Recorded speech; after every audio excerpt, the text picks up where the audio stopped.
Olá, seja bem-vindo de volta às nossas aulas aqui de grego intermediário da Escola Charles Spurgeon Online. Eu sou o professor Felipe Prestes, estamos na nossa segunda aula deste módulo. No nosso módulo, como nós já apresentamos, vamos tratar basicamente sobre a parte sintática do grego e mais especificamente neste módulo vamos tratar sobre os casos. Mas, antes de entrarmos nas questões mais basilares sobre os casos, que são aquelas desinências, como nós já temos falado, que você já deve ter estudado na morfologia, hoje nós vamos falar sobre a abordagem sintática que Daniel Wallace traz no seu livro, na sua gramática. Por que a abordagem sintática ela é importante para nós? Por algumas razões, mas eu quero dar uma delas porque nós temos que entender como é que o estudante do Novo Testamento, no caso o estudioso do Novo Testamento, ele está abordando o texto. E isso é basicamente o que toda pessoa que estuda o texto faz. Ele escolhe uma forma de abordar o texto, aquilo que se chama em inglês de approach, né? Como você encara o texto bíblico, como você encara a análise do texto. E você vai perceber que essa abordagem ela é muito mais do que a forma como nós analisamos o grego. Ela é uma abordagem que se refere à forma como nós estudamos qualquer texto com o qual nós nos deparamos. A abordagem sintática diz respeito a como você olha para um texto em português, como você pesquisa, como você analisa os dados. Por isso que a abordagem sintática é importante e por isso que Daniel Wallace toma um tempo considerável do seu livro explicando como é que ele quer abordar a linguagem mais especificamente, certo? Então essa abordagem sintática diz respeito então à forma como você, eu vou chamar, encara a linguagem. Como é que você encara a linguagem? Porque basicamente você percebe que muita gente não gosta de grego porque se trata de um curso de línguas e nem todo mundo gosta de estudar línguas. O problema, ou a solução do problema, enfim, a questão é que nós fomos, na verdade Deus nos deu o seu texto no Novo Testamento em uma língua diferente da qual nós utilizamos. Ou seja, nós precisamos estudar o grego se queremos ir mais a fundo. Por essa razão, todos nós que estudamos o Novo Testamento, ou todos nós que estudamos as Escrituras, de uma certa forma, precisamos pensar de uma forma mais especial acerca da linguagem, porque é a forma como Deus nos colocou, especificamente como Deus se revelou a nós, através da linguagem, e especificamente a linguagem escrita, e especificamente o grego, e mais especificamente o grego koiné.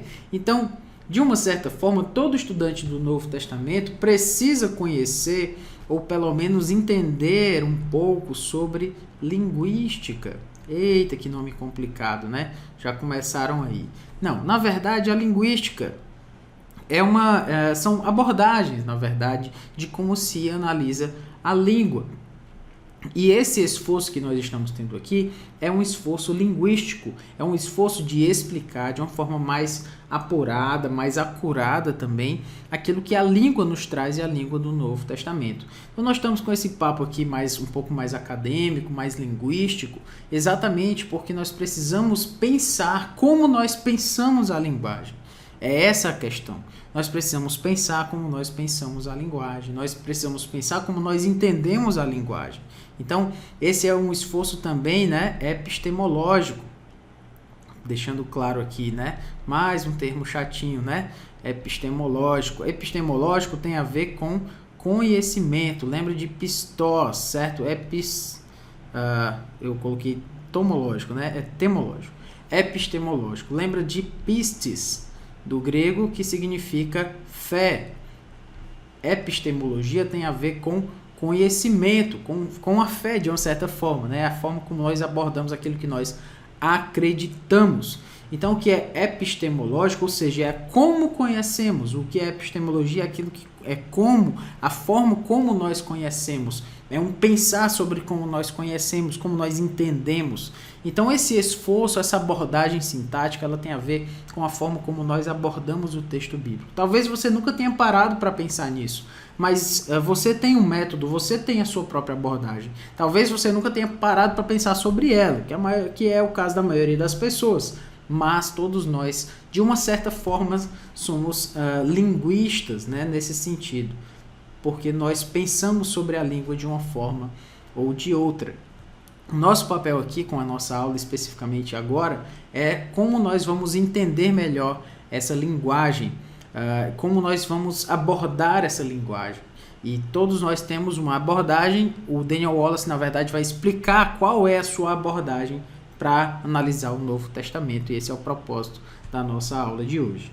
Seguindo aqui, portanto, eu quero chegar a iniciar aqui sobre o que ele vai falar sobre essa abordagem sintática na sua introdução. Então vamos lá.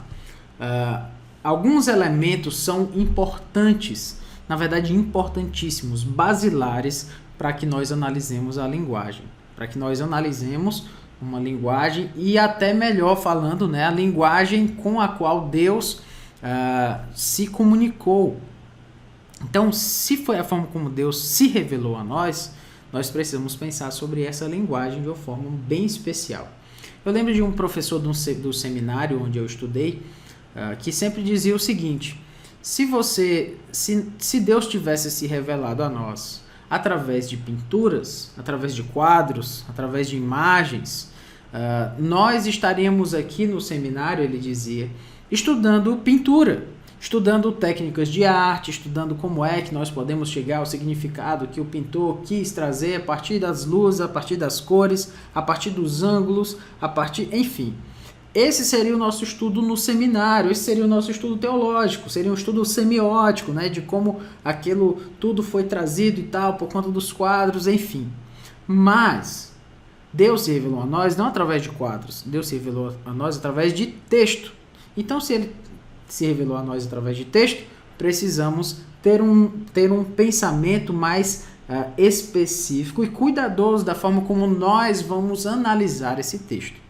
Então isso serve para qualquer texto, mas serve ainda mais para o texto da revelação que Deus nos trouxe, e especificamente aqui na Nova Aliança, no Novo Testamento. Então, se você quer fazer uma análise sintática, uma abordagem sintática, Daniel Wallace vai dizer que você precisa de uma base suficiente de dados. O que ele quer dizer com base suficiente de dados? Ele quer dizer que qualquer afirmação referente à semântica, lembra que semântica, né, tem a ver com significado. Eu tenho que ficar utilizando esses termozinhos mais complexos, né, aí da linguística, porque para que a gente tenha mais precisão naquilo que nós vamos falar. Então, por isso eu vou ficar utilizando de vez em quando esses termos aí. Você vai se acostumar com eles, é bom que você amplie um pouco mais o seu conhecimento teológico. Enfim, qualquer afirmação relacionada à semântica de uma construção deve ser dada baseada em um grande número de exemplos. Grande número de exemplos. O que Daniel Wallace quer dizer com esse grande número de exemplos? Você já deve ter percebido aquelas pessoas que vão falar sobre a Bíblia, elas falam assim: é porque esse texto aqui utiliza essa palavra, e essa palavra foi utilizada uma única vez na Bíblia e ela tem o significado tal. Aí você para pensar. Ok. Muito legal, o cara estudou bem, né? Sabe que essa palavra só aparece uma vez. Mas como é que ele sabe? Como é que ele sabe que essa palavra tem só esse significado? Aí ele poderia responder: não, mas eu olhei no vocabulário, olhei no dicionário, no léxico. Ok, mas se ela só aparece uma vez, então isso significa que você não tem o que nós chamamos de parâmetros. Ou seja, eu não tenho como comparar com outras vezes que essa palavra foi utilizada. Aí alguém deve parar para pensar: então quer dizer que existem parâmetros. Sim, existem parâmetros. E se nós não temos outras formas de comparar o uso dessa palavra, isso significa então que eu não tenho parâmetros, eu não tenho uma base suficiente de dados. Ou seja, isso é um grande problema na hora de você avaliar aquilo que você está estudando. Ou seja, qualquer avaliação sintática, semântica, ou seja, do significado do texto, deve ser baseado numa base suficiente de dados. Então, é claro que o cara que falou isso, ele deve ter visto em algum comentário, em algum dicionário, mas o que eu quero dizer é que você precisa ter alguma clareza, você precisa ter alguma segurança daquilo que você está afirmando. Então, tenha muito cuidado quando você vai avaliar textos mais difíceis, textos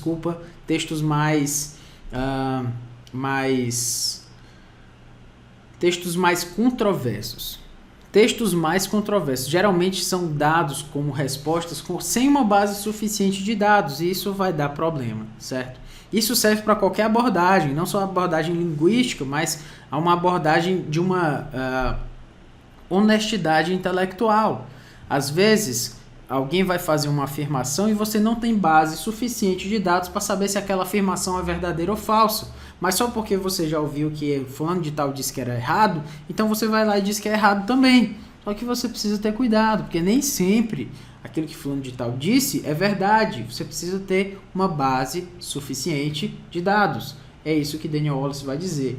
Então, na nossa abordagem da linguagem, especificamente do Novo Testamento grego, nós vamos ter que fazer, quando nós queremos fazer uma afirmação de como essa construção, qual é o significado dessa construção, desse aoristo, desse genitivo, nós temos que ter uma base suficiente de dados. Ou seja, nós precisamos entender como isso apareceu em outras vezes para que nós tenhamos os nossos bons amigos aqui, os parâmetros.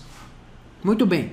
Um outro elemento para nós analisarmos aqui, para que nós abordemos sintaticamente a língua, é uma situação semântica de exemplos não disputados como um pré-requisito.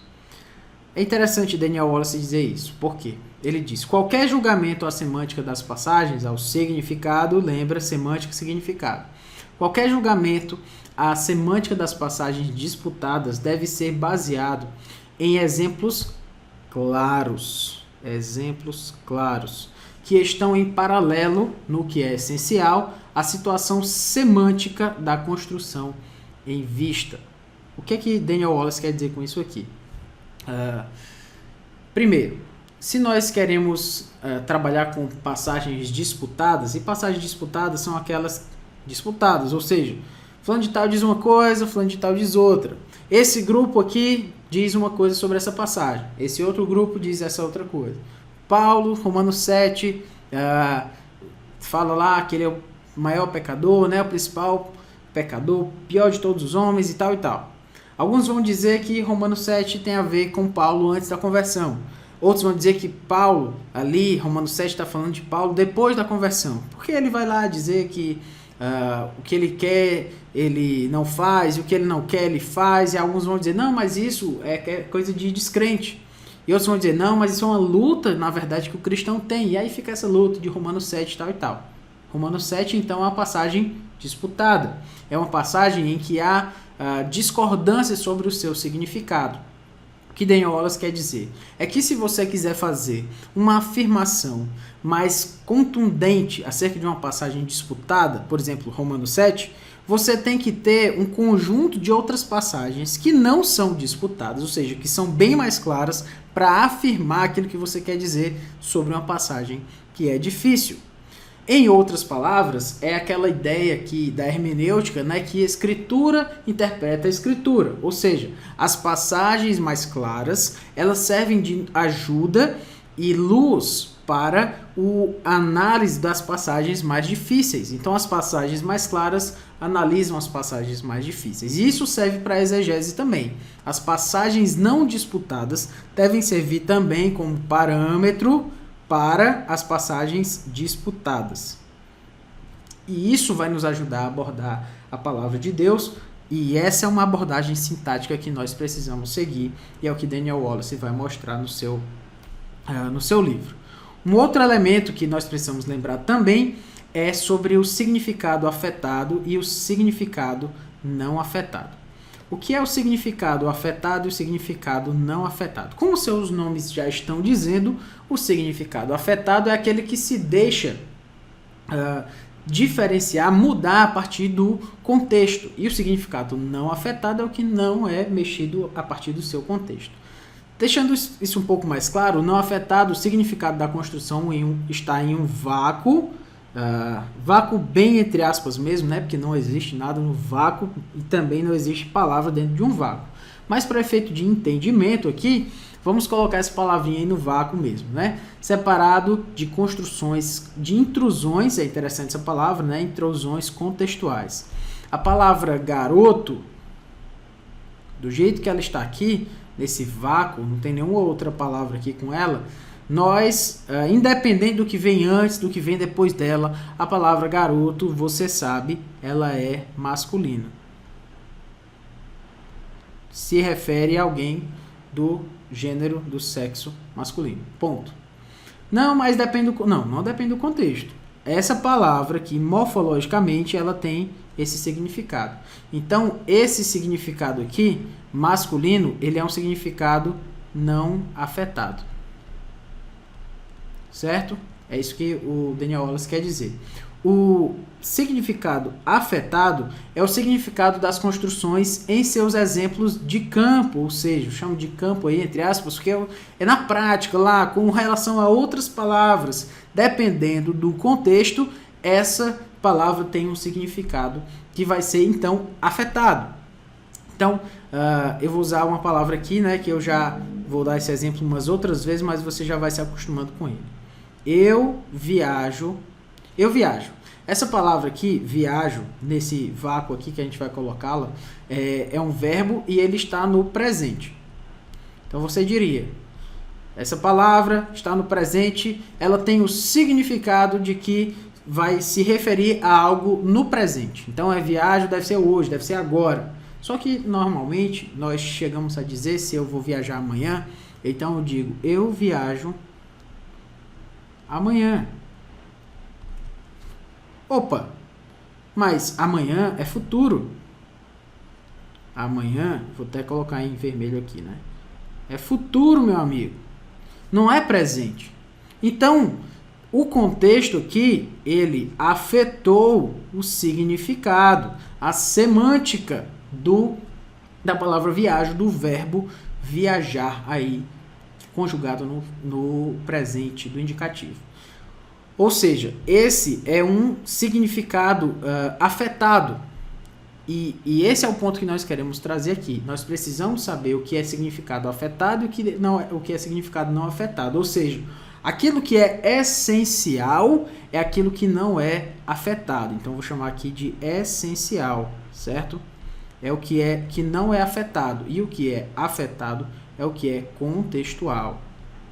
Lembre-se aí dessa diferença, certo? Essencial e contextual. O significado afetado é contextual e o significado não afetado é essencial. Independente do que vier do lado, perto dele, o significado daquela construção vai ser o mesmo, né? Enfim. Um outro elemento que eu preciso lembrar aqui, além dos que nós já falamos, né? O significado afetado, o significado não afetado, tem a ver com a prioridade sincrônica. Mais um termo aí, né? Falamos aí sobre contextual, essencial e tal.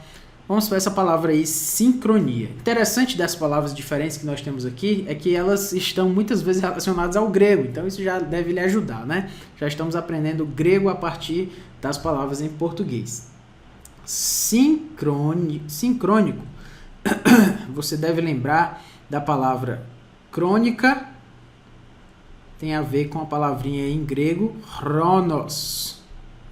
Chronos, você deve lembrar, tem a ver com tempo, né? Cronômetro. Cronômetro metrifica o tempo, o chronos. Então você aí entende que chronos tem a ver com tempo. E syn, nosso sino aqui, tem a ver com uma outra palavrinha que você estudou também no grego, mais básico, que é a palavra syn.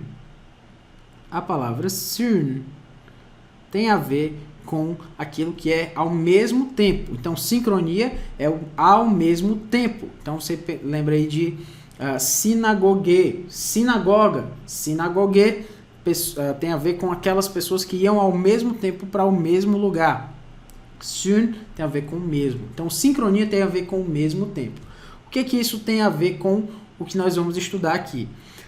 A prioridade sincrônica está relacionada de uma forma assim oposta ao que é diacrônico. Ah, Felipe, mais uma palavrinha, né? Pois é. Sincronia e diacronia. Palavra diacronia, cronos, você já sabe que é tempo, e dia tem a ver com uma outra palavrinha amiga nossa do grego, significa que é a palavra dia. A palavra dia tem a ver com a ideia do através. Ela tem outros significados, mas basicamente vamos lembrar desse aqui, através. A palavra dia, no sentido de através, junto com o chronos, tem a ver com através do tempo. O estudo diacrônico é um estudo feito através do tempo. Ou seja, como essa palavra significava no passado e como ela significa hoje.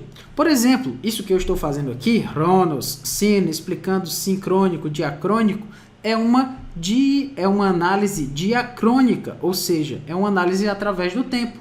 Eu estou levando você lá para a época em que o grego era escrito e falado e dizendo para você, sabe essa palavra diacronia que nós estamos utilizando aqui? Pois é, dia tem a ver com dia do grego, que é através, chronos é tempo no grego, e então, juntando essas duas palavras, elas falam de um estudo através do tempo.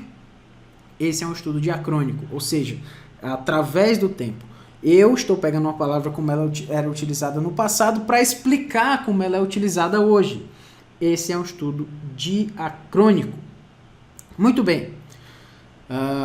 Falando disso, você deve pensar, e o sincrônico? Exatamente, o sincrônico é aquilo que é utilizado hoje, é o analisar a língua a partir da forma como ela é utilizada hoje, especificamente nesse tempo. Então, nesse sentido, sincrônico, a análise sincrônica ela é mais importante no sentido de ser prioritária em relação à análise diacrônica. A análise diacrônica ela é importante, ela tem o seu lugar quando nós fazemos isso que eu acabei de fazer aqui, né? Sincronia, diacronia e tal. Mas a análise principal, sintática que nós queremos fazer é uma análise da sincronia, ou seja, como essa palavra era utilizada naquela época em que eles estavam vivendo ali. Porque você já deve ter ouvido assim, né? O fulano de tal vai lá pregar e ele vai dizendo, pessoal, essa palavra aqui do Novo Testamento grego foi usada várias vezes, mas lá no grego clássico, opa, quando alguém fala assim, grego clássico, mas lá no grego clássico, ele está fazendo uma análise diacrônica. Ele diz, no Novo Testamento tinha significado, mas lá no grego clássico o significado era outro. Só que o ponto é, eu não quero saber como aquilo era utilizado na época clássica. Talvez até queira, mas o importante para o meu entendimento do texto não é como é utilizado no grego clássico, meu amigo. É como ela é utilizada no grego koine. É essa forma que eu quero entender. É a forma como ela era utilizada na época de Paulo, na época de João, de Pedro, na época de Jesus. E não na época do grego clássico. Então essa análise do grego clássico ela é diacrônica, ela tem o seu lugar, mas a prioridade é como aquela palavra foi utilizada, ou aquela construção foi utilizada na época do tempo do koine, ou seja, a análise sincrônica. Ela tem a primazia, né, a prioridade. Então o valor da diacronia é para o pesquisador moderno. Interessante, alguém disse isso, né? Ou seja, a forma como aquilo era utilizada lá no grego clássico é importante para nós hoje, mas para o falante do grego koine, a forma como aquela palavra era utilizada lá no Antigo Testamento, lá no passado, no grego clássico, lá onde eles estavam vivendo, não era tão importante. Até porque nem todo mundo precisa saber como uma palavra era utilizada no passado para saber o significado dela hoje. Muitas pessoas poderiam saber que sincronia tem a ver com algo que é feito ao mesmo tempo. Que sinfonia tem a ver com... Pronto, vamos pegar essa palavra. Sinfonia, né? palavra sinfonia é uma palavra que todo mundo sabe, tem a ver com vários sons ao mesmo tempo.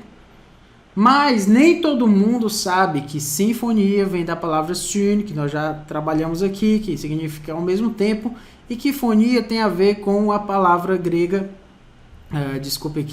palavra grega phone, que tem a ver com voz, com som. Então sinfonia tem a ver com o mesmo som. As pessoas sabem que sinfonia tem a ver com o mesmo som, mas elas não precisam saber disso. Então elas têm uma análise, a maioria das pessoas tem uma abordagem sincrônica, elas sabem o significado a partir do que elas utilizam hoje, sem precisar saber do que era utilizado no passado. A abordagem sintática também tem que ter cuidado com isso. Ela deve ter prioridade por aquilo que era utilizado no momento em que aquilo foi escrito, ou seja, na sua abordagem sincrônica, e não a partir de uma prioridade diacrônica. Eu preciso dizer que, infelizmente, muita gente não coloca isso em prática e acaba vivendo a partir da diacronia e até mesmo, especialmente no Novo Testamento grego, na sua exegese, na sua pregação, e não é isso que nós queremos. Então, fica a dica aí para você, sincronia como prioridade sobre a diacronia. Essa foi a nossa segunda aula, ainda vamos continuar falando um pouco sobre abordagem sintática na próxima aula, mas que Deus nos dê graça, nos ajude para as próximas aulas aí, em que continuaremos tratando sobre esses pontos aí de abordagem, da forma como nós analisamos a linguagem e a linguagem específica do Novo Testamento. Então que Deus nos abençoe e até a próxima aula.